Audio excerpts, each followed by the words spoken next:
Sintetizando, com Alê Moreno.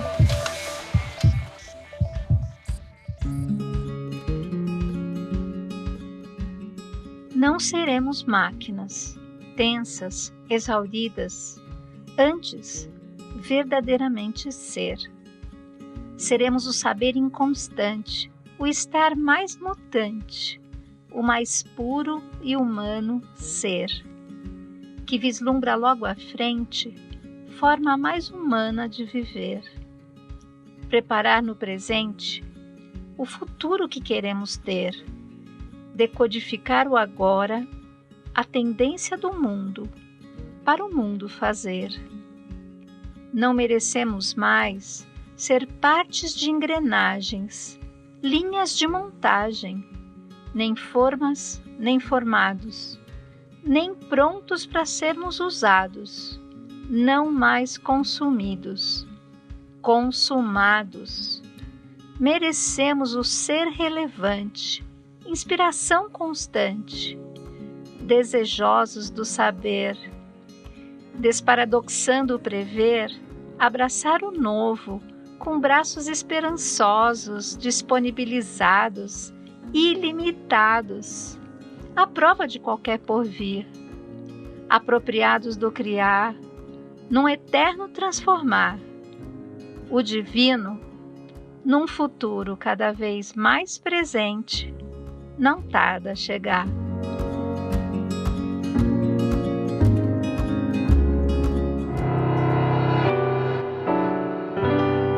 Poemar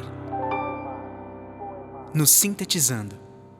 Olá, este é o Sintetizando, o programa de podcast aqui da Síntese. Eu sou o Alê Moreno e estaremos juntos para mais uma conversa incrível. Antes eu peço que você siga a gente aqui no YouTube Síntese DH e também no Instagram Síntese_Educacão. Lembrando que síntese é sempre com Y. Eu trago hoje o meu querido Gui Rangel, que eu conheci nesses encontros desse mundo online, de um grupo de WhatsApp, que participamos, aí conversamos, e a gente descobriu que a gente conhece 1000 pessoas em comum, inclusive a nossa querida Fátima Afonso, que fez a abertura do programa hoje aqui com o seu poemar. Gui Rangel, quem é você? Puxa, primeiro, obrigado pela oportunidade aí de bater um papo com uma pessoa que eu me encontrei dessa maneira tão surpreendente, assim, cheio de conexões que nos aproximavam, mas nunca temos nos encontrado. Quem que é o Gui Rangel que você encontrou nessas vias tortas do ciberespaço? Bom, eu sou um futurista e o que eu faço numa vida é explorar, mapear e decodificar os sinais que estão aparecendo, as tendências emergentes que vão dar forma para o futuro, que vão afetar a vida das pessoas, organizações e a sociedade como um todo. Então, eu faço isso. Mas a minha história era bastante rica. Comecei minha carreira como publicitário, fui morar no Oriente Médio, passei lá muito mais tempo do que imaginava que fosse acontecer. De repente, voltei para o Brasil para empreender. E depois abracei essa minha paixão, que é esse olhar para o futuro, olhar para as tendências, possibilidades, para ajudar as pessoas a se prepararem para esse mundo em constante mudança e mudança cada vez mais acelerada. Ô Gui, você já dá aqui, joga a bola para cima, já está quicando, eu quero começar a chutar algumas e perguntando para você, primeiro, o que o futuro nos reserva? Se eu soubesse essa resposta clara, eu não estaria bilionário, eu estaria multibilionário. Porque, segundo as previsões de um dos maiores pesquisadores da área, uma grande influência no meu trabalho, que é o Ray Kurzweil, cada vez mais rápido estão surgindo tecnologias chamadas exponenciais, que vão transformar a nossa realidade. E não só isso, elas estão sendo abraçadas de maneira quase cega, num ritmo cada vez mais acelerado. Então, o que acontece, segundo previsões, que os próximos 20 anos vão trazer mais mudanças para a humanidade do que os últimos 2000 anos da nossa história. Então, você imagina a quantidade de elementos que vão transformar a nossa realidade. A gente não está falando só de tecnologias como inteligência artificial, internet das coisas, a computação quântica, a engenharia genética, nós estamos falando aqui de uma mudança de mindset do ser humano. Muita coisa está acontecendo, a gente está se reposicionando. É um momento único para a humanidade. É um momento que a gente tem a oportunidade não só de melhorar a qualidade de vida no planeta, mas mais do que isso, nos questionarmos qual que é o nosso papel e por que estamos abraçando todas essas mudanças. Então, o que eu posso garantir é que essa realidade ela vai acontecer de uma forma extremamente acelerada, mas num momento único da nossa história, a gente tem esse poder de construir esse nosso caminho.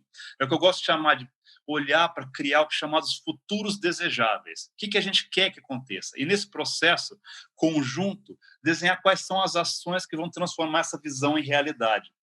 Para ser um lugar mais justo ou um lugar que é só tecnológico? Qual que é o papel do ser humano dentro desse processo? Então, esses são os grandes questionamentos que vão dentro dessa ideia de olhar para o futuro de uma forma dinâmica e de protagonista.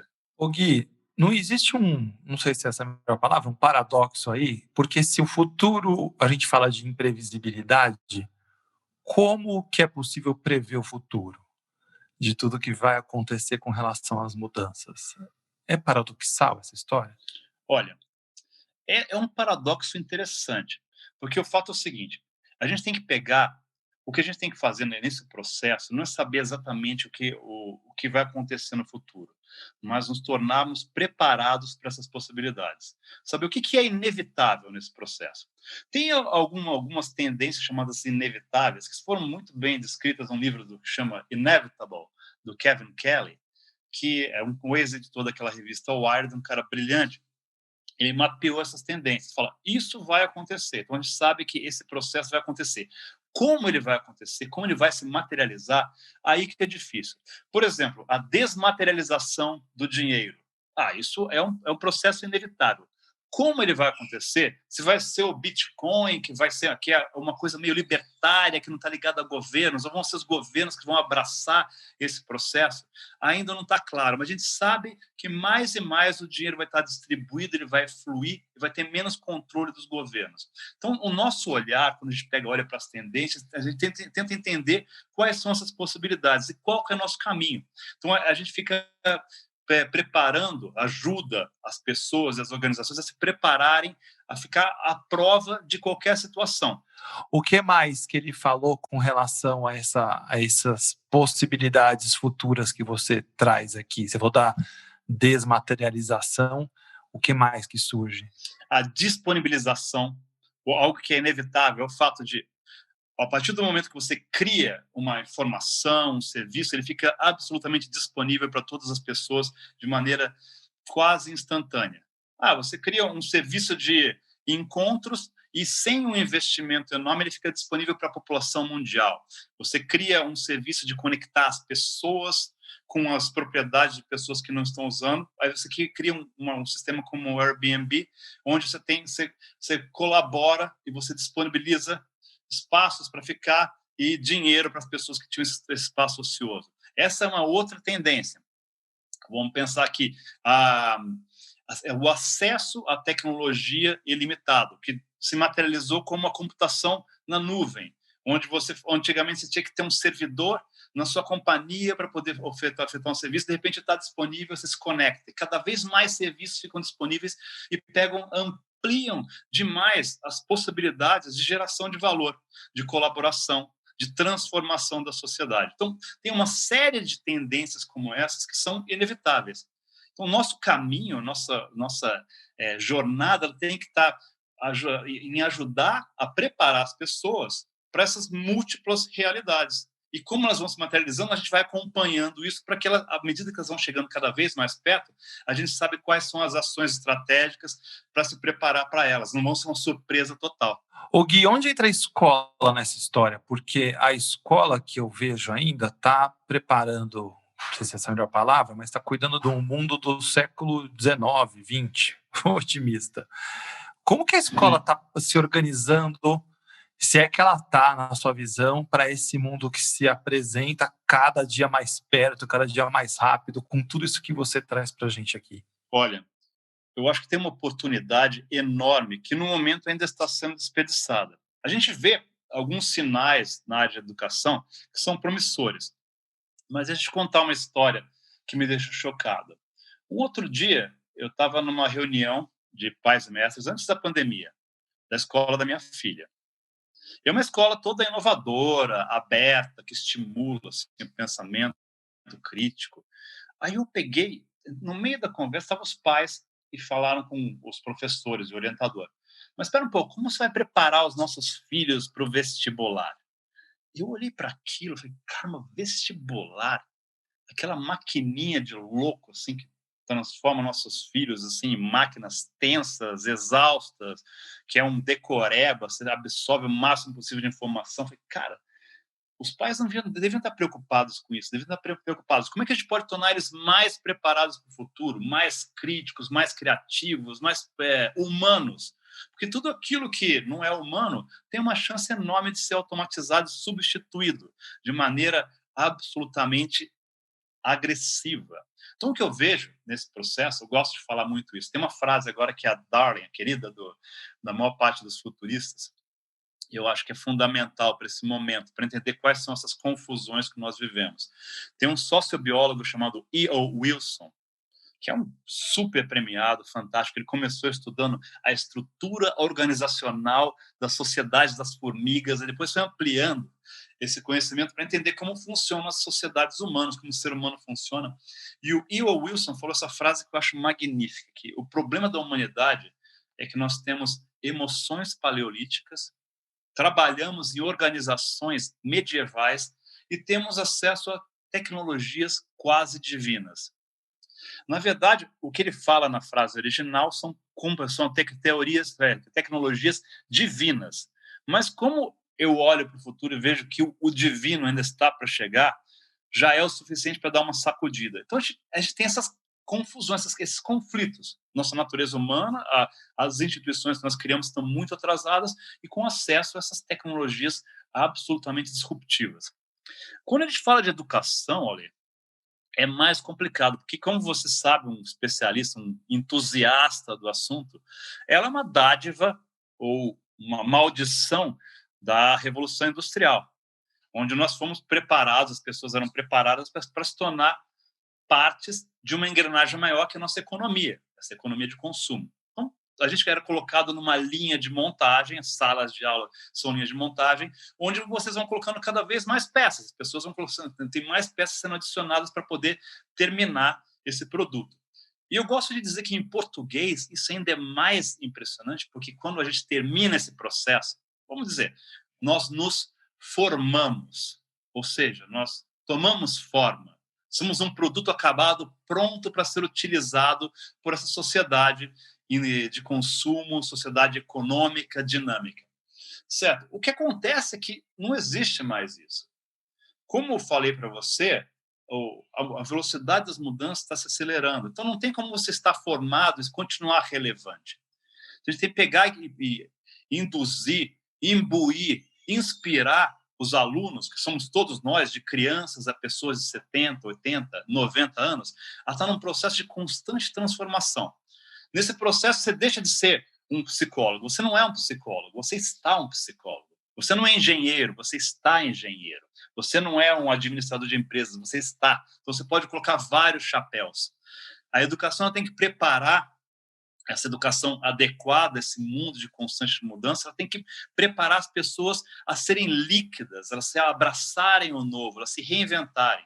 Porque eu gosto de dizer que os únicos empregos que não correm o risco de ficar obsoletos são aqueles que ainda não foram inventados. Todos os outros, eles têm um risco muito grande. Eu fui convidado outro dia para dar uma aula para um amigo meu, e eu falei meio que brincando, no final ficou um pouco sério. Estava na aula de faculdade e falei para os alunos, gente, vocês estão aqui no curso, quando vocês terminarem esse curso, metade daquilo que vocês aprenderam vai estar desatualizado. A outra metade já estava desatualizada quando vocês começaram o curso. Eu falei meio brincando, mas falei, caramba, esse que é o grande risco que a educação nos oferece. Ela não consegue acompanhar esses tempos dinâmicos, mutáveis em que vivemos. E o grande desafio é utilizar não só a tecnologia que nos empodera. Hoje a gente pode imaginar criar uma inteligência artificial que fala como Platão e você pode ter uma aula na Grécia com o Platão. Que coisa maravilhosa. Mas aí o professor ele tem que entrar também junto com a tecnologia para poder inspirar, motivar, conectar. E acho que o grande desafio da educação nesse processo, e que ela é possibilitada, essa mudança é possibilitada por esse advento de 1000 possibilidades, não só da mudança de mindset, mas também pelas tecnologias, é que a gente pode pegar e customizar cada vez mais o processo educativo. A gente pode entender mais o ser humano e, a partir daí, desenhar uma jornada única para poder explorar absolutamente todo o seu potencial. Então, ouvindo, Gui, o que passa aqui na minha cabeça é que isso interfere ou afeta diretamente as estruturas de poder. São elas, ou podem ser desde as estruturas de poder de uma sala de aula, bem clássica. Então, e aí? São perguntas que normalmente eu escuto, mas e o professor? Você já falou que é outro papel esse professor, mas esse movimento transitório aí demanda energia, disposição, um monte de coisa. Afeta outras estruturas de poder. Qual a sua visão dessa história? Nesse futuro que a gente já está vivendo, né, o futuro do presente, como passam, ou como deveriam ser, não sei qual é a melhor questão aqui, essas estruturas de poder? Isso é um grande desafio. Eu digo que a maior dificuldade que a humanidade enfrenta é ter que enfrentar a humanidade. Então, nós somos a nossa maior barreira para a evolução.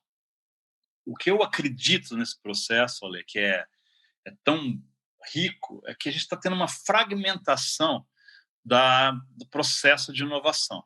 Cada vez mais ele está disperso por entidades independentes. Então, quando você fala, poxa, como vai acontecer isso? Não vai acontecer dentro das vias normais, onde os governos pegam, eles induzem uma mudança, pelo menos não nessas sociedades mais complexas, como são a brasileira, mesmo a americana, que tem uma inércia muito grande.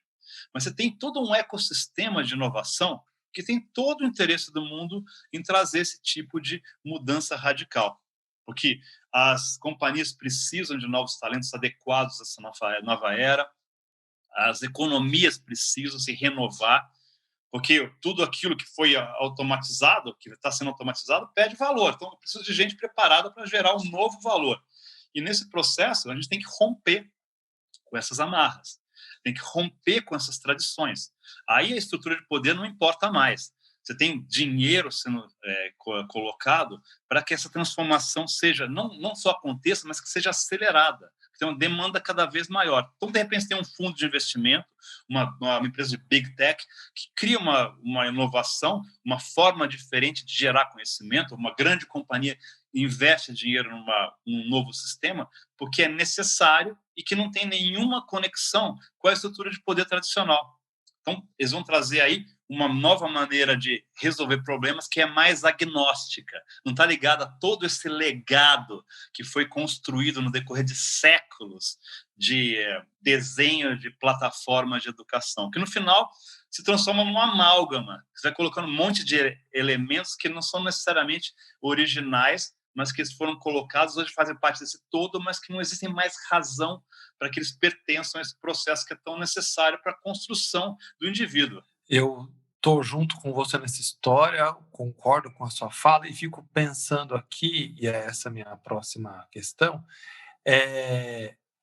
quando a gente olha para o país que a gente vive, para hoje, mais para o futuro, e para a escola, para o país, para as corporações, e você falou aí que a maior barreira é a humana mesmo, né?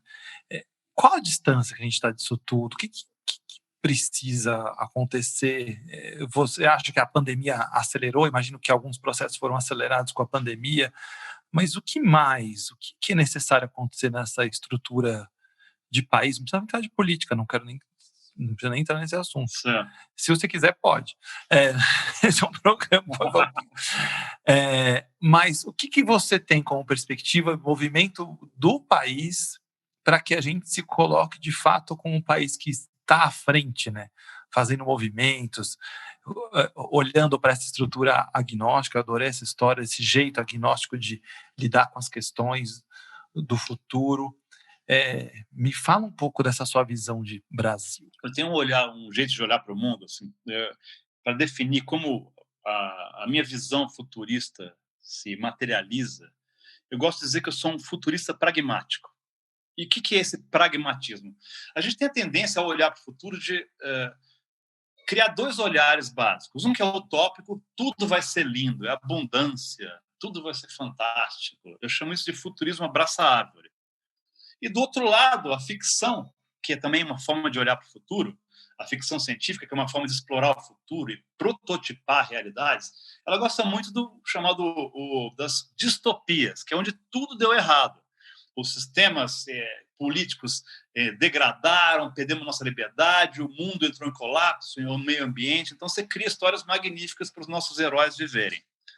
Eu acredito, assim, como futurista pragmático, que a gente vai viver um futuro mixtópico, que tem elementos que são utópicos. Nossa, vamos melhorar o acesso à comunicação, educação, informação, o corpo humano vai ser melhorado, vamos fazer... Mas, do outro lado, vão ter desigualdades ainda enormes acontecendo, o meio ambiente em constante risco.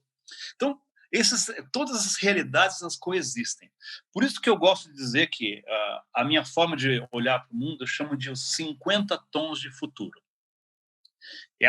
É meio marketing, todo mundo para por 50 tons, já coloca a cabeça das pessoas ligada. A coisa fala, mas são 50 tons de futuro. Como é que funciona isso? Vou falar para você. Ale, imagina o futuro agora. Aí você vai pensar várias coisas. Você vai pensar em carros voadores, inteligência artificial, o ser humano evoluído, assim, no sentido espiritual, educação para todos. Você vai pensar, usar a tecnologia para transformar as pessoas, vai pensar em viagens para Marte. Legal. A sua cabeça está nesse mindset. E quando a gente olha para o futuro, esse é um dos futuros possíveis, que está num dos extremos dos 50 tons de futuro. Para algumas pessoas vai falar, é o Vale do Silício, é o que vai estar acontecendo na China, o dinheiro desaparecendo, coisas maravilhosas. No extremo oposto dos 50 tons de futuro, para uma boa parte da população mundial, para uma boa parte da população brasileira, o futuro para eles é ter saneamento básico. Tá vendo? Nossa, gente, um dia eu vou ter saneamento básico, vou ter acesso à água potável. Eu vi um número que é alucinante, cara, que tem mais gente com acesso à telefonia celular no planeta do que acesso à água potável. Caramba! Eu fiz uma pesquisa para o setor água, que é um que você fala muito, para falar sobre tecnologias exponenciais, e percebi que quando o ser humano domou o gado pela primeira vez, há cerca de 10 mil, 9 mil anos atrás, eles pegaram um animal que chama auroch e começaram a tirar leite do auroch. E naquela época o auroch dava 1,5 litro de leite por dia. É bastante. Hoje, numa fazenda, uma vaca de produção, ela produz entre 35 e 65 litros de leite. Falei, caramba, que absurdo. Olha, foi um crescimento expressivo. Não foi exponencial, mas é enorme. Só que, cara, quando eu fui fazer uma pesquisa sobre quanto que produz uma vaca na Etiópia, ela continua produzindo 1,5 litro de leite, 10 mil anos depois. Então, agora, depois de toda essa volta, a gente vai falar de educação. O Brasil é muito desigual. O Brasil tem todos os tons de futuro. Tem o tom da Faria Lima e tem o tom lá do sertão do Nordeste, abandonado, esquecido. Não existe hoje uma plataforma homogênea que possa resolver esses problemas. O que a gente pode usar, a tecnologia, ela abre muitas possibilidades, mas a gente tem que pegar e trabalhar de forma fragmentada. A vantagem que a gente tem hoje com os acesso a todos esses meios é que a gente consegue pular etapas. Mas o que eu vejo dentro dessa construção de futuro é que o Estado nos deixou órfãos. Mas a grande oportunidade é que as pessoas, as organizações, elas podem tomar essas rédeas para poder trabalhar nessa transformação e criar um ciclo virtuoso que vai trazer a transformação que é tão necessária. A gente pode passar da pré-história da educação para um modelo extremamente desenvolvido e adequado às necessidades do mundo moderno num tempo muito curto. A gente só precisa de intenções, de gente. É o ser humano que está por trás. São as pessoas que têm que fazer. Tem que pegar, forçar a sua organização, sua sociedade, as pessoas ao seu redor para se envolver nesse processo, se engajar para trazer essa transformação. Aí que está a chave. Assim que a gente constrói o futuro. Eu amei. Amei essa sua visão aí. Adorei mesmo, adorei. Acho que é um jeito ótimo de olhar, porque senão, né, Gui, a gente fica muito preso nessa história de que o futuro, o que vem pela frente, são só os carros voadores. É excludente, é de novo excludente. É só isso ou não é futuro. Então, quando você abre esse leque de tons de cinza, é, o futuro é o futuro que cada um pode também e cada um deseja dentro da sua possibilidade. Então, você traz aqui o saneamento básico, acesso à comida, acesso a tantas coisas que, olhando para o nosso país, que é um país pobre, com quantos milhões de pessoas passando fome nesse instante, milhões e milhões de pessoas passando fome, então o que é o futuro? Se é que vai ter também, né? E que esse é um convite já para a gente pensar aqui, né? Que futuro é esse que a gente quer? Quanto que essa questão do futuro afeta a nossa saúde emocional e o nosso nível de ansiedade com aquilo que se apresenta, com aquilo que é aparentemente para alguns um lugar muito distante. Isso, você tem algum estudo nesse sentido, algum dado nesse aspecto que isso afeta a nossa saúde emocional ou não? Olha, Ale, o problema que eu vivo como futurista é que o meu barato não é contar histórias. O que eu quero fazer é que cada pessoa com quem eu falo se transforme num futurista, que comece a olhar para essas possibilidades e comece a agir de forma proativa, a transformar visões em ações e, mais do que isso, quando a gente detecta um risco, também se preparar para mitigar, atacar esse risco e transformar a sociedade de uma forma positiva. O problema é o seguinte: as pessoas não perdem o sono no futuro. Teve até um estudo muito interessante que foi produzido, foi desenvolvido por dois pesquisadores no começo dos anos 2000, 2007, na verdade. Um cara chamado Al Erzner Hirschfield e outro que é Brian Knudson, que eles fizeram o seguinte: isso explica um pouco qual que é o problema que a gente tem do ser humano de olhar para o futuro. Eles pegaram os voluntários e colocaram eles dentro de uma câmara de ressonância magnética. Então, a ideia é colocar para poder mapear o cérebro. Então, o que eles faziam é pedir para as pessoas, inicialmente, pensem em você mesmo, certo? Quando a gente pensa em nós mesmos, uma parte do cérebro que faz parte do córtex pré-frontal, ela é ativada. Então, ela aparecia lá no monitor, acendia. As pessoas estavam pensando que aquela área ficava ativada. Na sequência, os pesquisadores pediam para que essas pessoas pensassem em alguém que não eram elas mesmas, mas muito próximo. Assim, um parente, uma esposa, um marido, uma namorada, namorado, filho. O que acontecia é que essa área original do cérebro era desativada e uma outra começava a ser ativada. Aí, na sequência, eles pediam para que as pessoas pensassem numa pessoa completamente diferente. E a título de visualização, eu gosto de falar sempre isso, quando eu falo sobre esse assunto. Pensa num trabalhador de uma fábrica da Nike na Indonésia, fazendo um tênis. Você imaginou aquele cara, certo? Quando a gente pensa nessa pessoa absolutamente distante, uma área do cérebro completamente diferente é ativada. Perfeito. Aí vem a chave da pesquisa. Eles pediam na sequência para que os voluntários pensassem neles mesmos no futuro, daqui a 10 ou 20 anos. E o que acontecia é que a área do cérebro que era ativada era a mesma que era ativada quando elas pensavam numa pessoa distante. Então, a descoberta que eles fizeram, isso é parte de como a gente constrói nosso olhar para o futuro, é que nós temos muita dificuldade de nos empatizar com o nosso eu futuro, nos conectarmos, então pensar, poxa, então eu não consigo me conectar com essa pessoa. E eles falam, é por isso que a gente tem muita dificuldade de olhar para as nossas ações que vão ter consequências futuras. Por isso que é difícil começar uma dieta, começar academia, economizar dinheiro, fazer medicina preventiva, exame de câncer de mama para a mulher, o exame de próstata para o homem, porque a gente não consegue se conectar com a pessoa que vai se beneficiar dessas nossas ações. É por isso que a gente começa a falar de aquecimento global. As pessoas não conseguem pensar, poxa, daqui a 40 anos vai estar um inferno. Não, mas está fazendo frio hoje. Não estou vendo tanta diferença.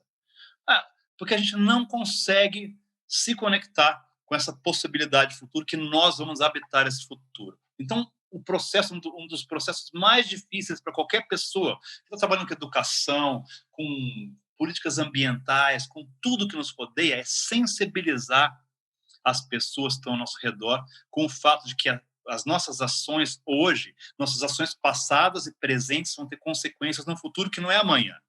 Porque nós somos míopes, nós conseguimos olhar para daqui a 6 meses, 1 ano. As empresas vivem de trimestre em trimestre. Como eles vão pensar nas consequências do que vai acontecer daqui a 20 ou 30 anos, se os acionistas querem resultados agora?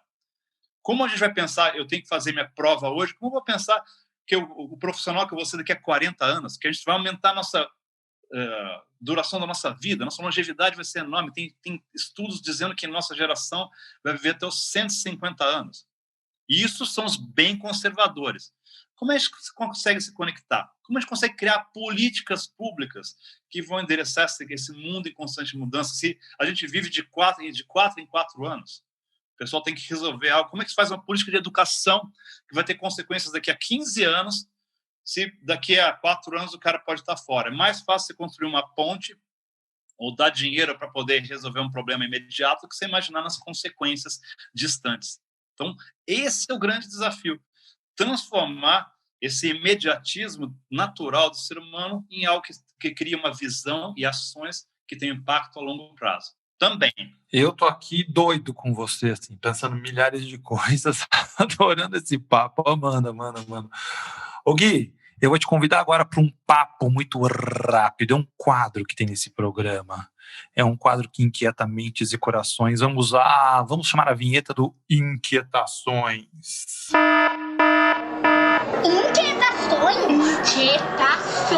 Inquietações? Muito bem, você está no Inquietações, o quadro que afeta mentes e corações. E aqui é papum, Gui, não é para ficar enrolando, contar historinha grande não, tá bom? Eu pergunto e responde, ok? Então vamos lá, meu caro. O que te inquieta quando o assunto é presente, o presente? Não estar perto das pessoas que eu gosto. O que te inquieta quando o assunto é educação? Não ter as condições para preparar as pessoas para os desafios que estão surgindo. O que te inquieta quando o assunto é tecnologia? Que o ritmo do surgimento das tecnologias ele é muito mais rápido do que nossa capacidade de entender as suas implicações éticas, morais, sociais e econômicas. A gente faz isso tudo às cegas. O que te inquieta quando o assunto é Vale do Silício? O Vale do Silício é um lugar que tem muita gente ambiciosa, que quer fazer as coisas muito rápido para os seus benefícios pessoais e as consequências, não só para o planeta, mas para a nossa cultura organizacional, elas são enormes. E a gente tenta abraçar o outro, pensando que nós podemos ser o outro, ao invés de criarmos um modelo local que respeite a nossa natureza e nossos desafios. Por fim, o que te inquieta quando o assunto é futurismo? É que o futurismo é visto mais nesse momento como entretenimento do que como uma ferramenta que pode ser utilizada para preparar a gente para essas realidades múltiplas que estão para acontecer. Então, o que eu preciso transformar as pessoas em apaixonadas por esse assunto para transformar a nossa sociedade.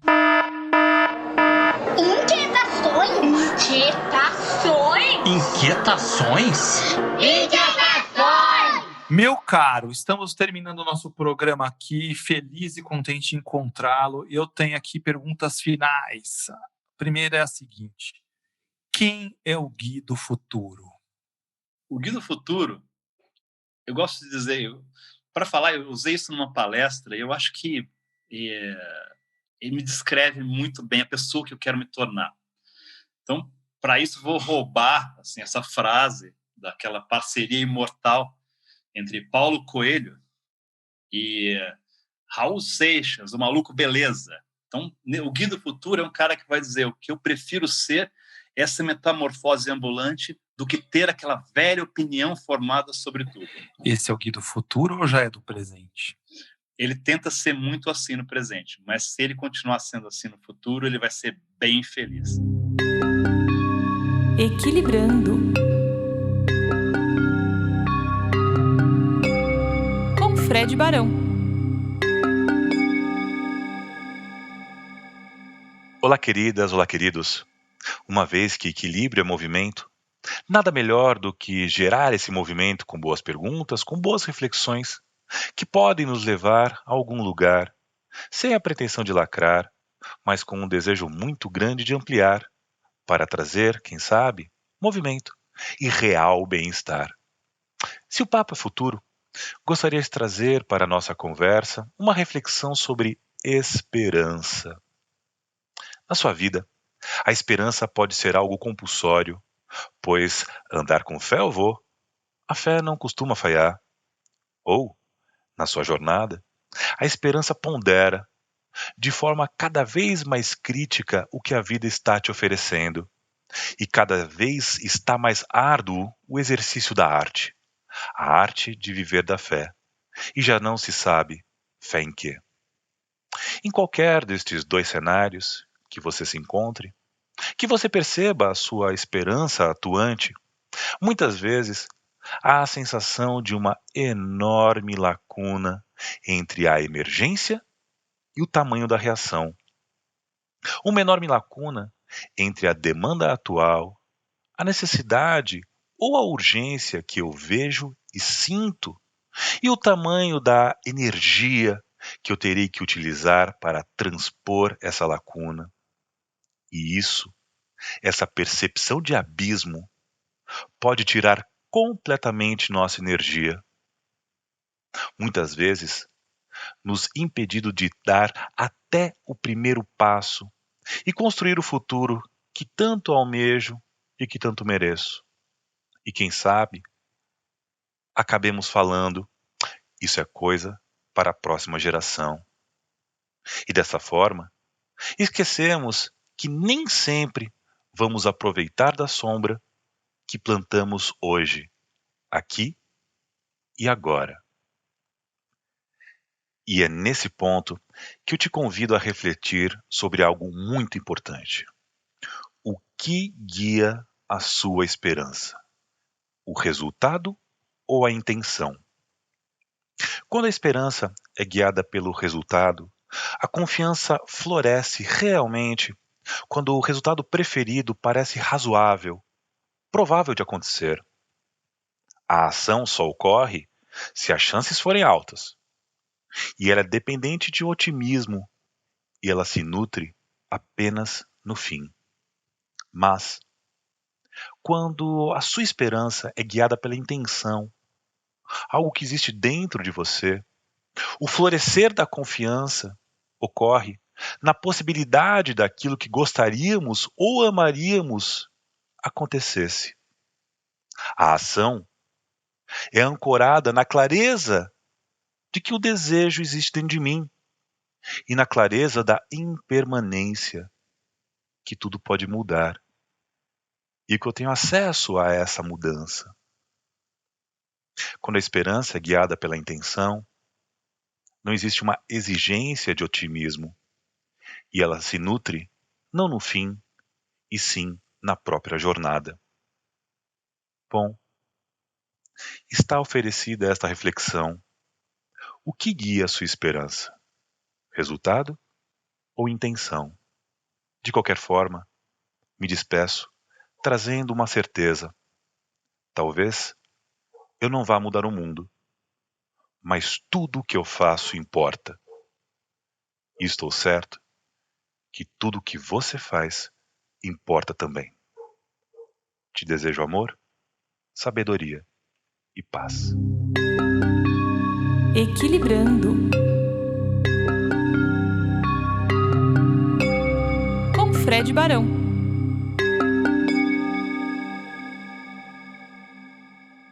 Gui, meu querido, primeiro quero saber como você sai desse papo rápido, mas muito potente, com esses 50 tons de conversa e de possibilidades, e como as pessoas te encontram para contratar para você shows, bailes de debutantes, casamentos e afins. Me diga aí.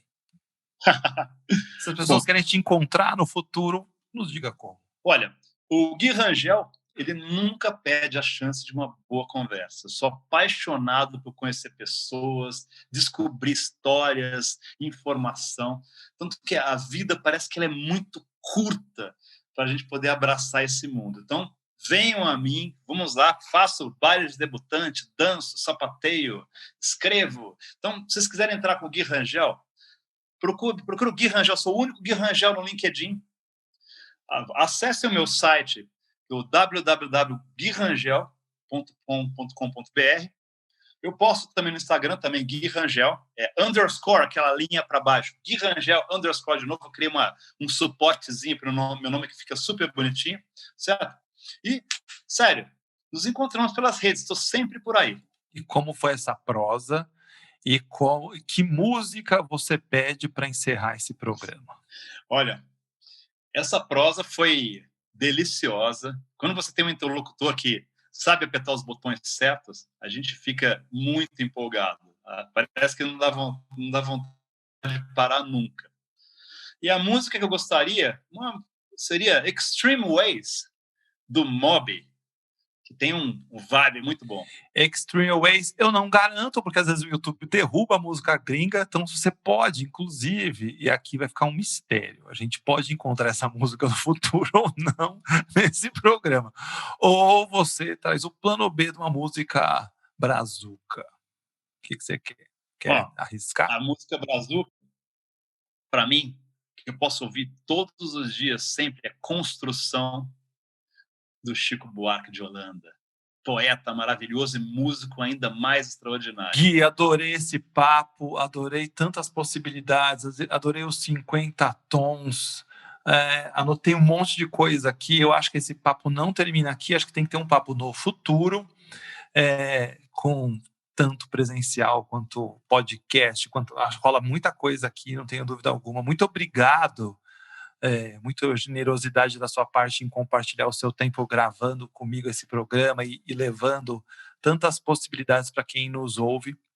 Eu acho que você ampliou a perspectiva para mim. Quando você falou da história do saneamento, você me pegou nas vísceras, porque de fato isso para mim é muito potente que você traz aqui. A gente está com uma ação aqui na Síntese de Solidariedade de arrecadação de alimentos, e eu ouvi de tudo nessa história. E uma das coisas que eu ouvi foi: mas por quê? Que problema está resolvendo? Que problema futuro está resolvendo? E eu trouxe que, cara, o problema futuro é comer. E esse é o presente, né? Eu preciso comer para poder ter em algum momento uma possibilidade de futuro. Então a sua fala de saneamento também me acolhe nesse sentido, porque eu pensei que não é uma coisa lá na frente, é hoje, né? Porque se não tiver...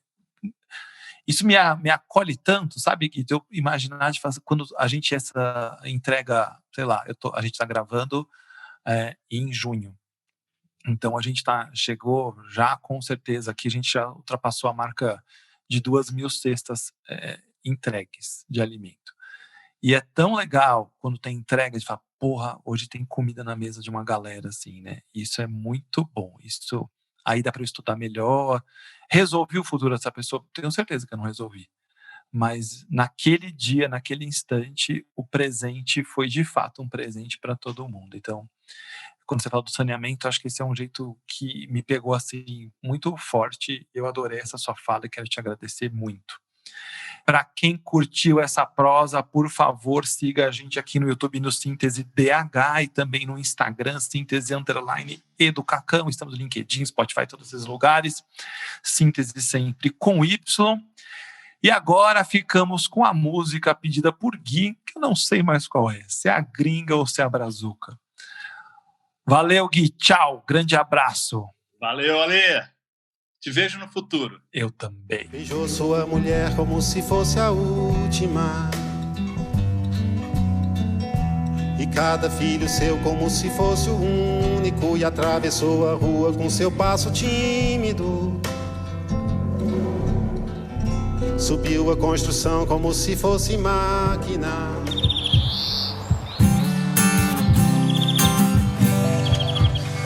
Sintetizando com Alê Moreno.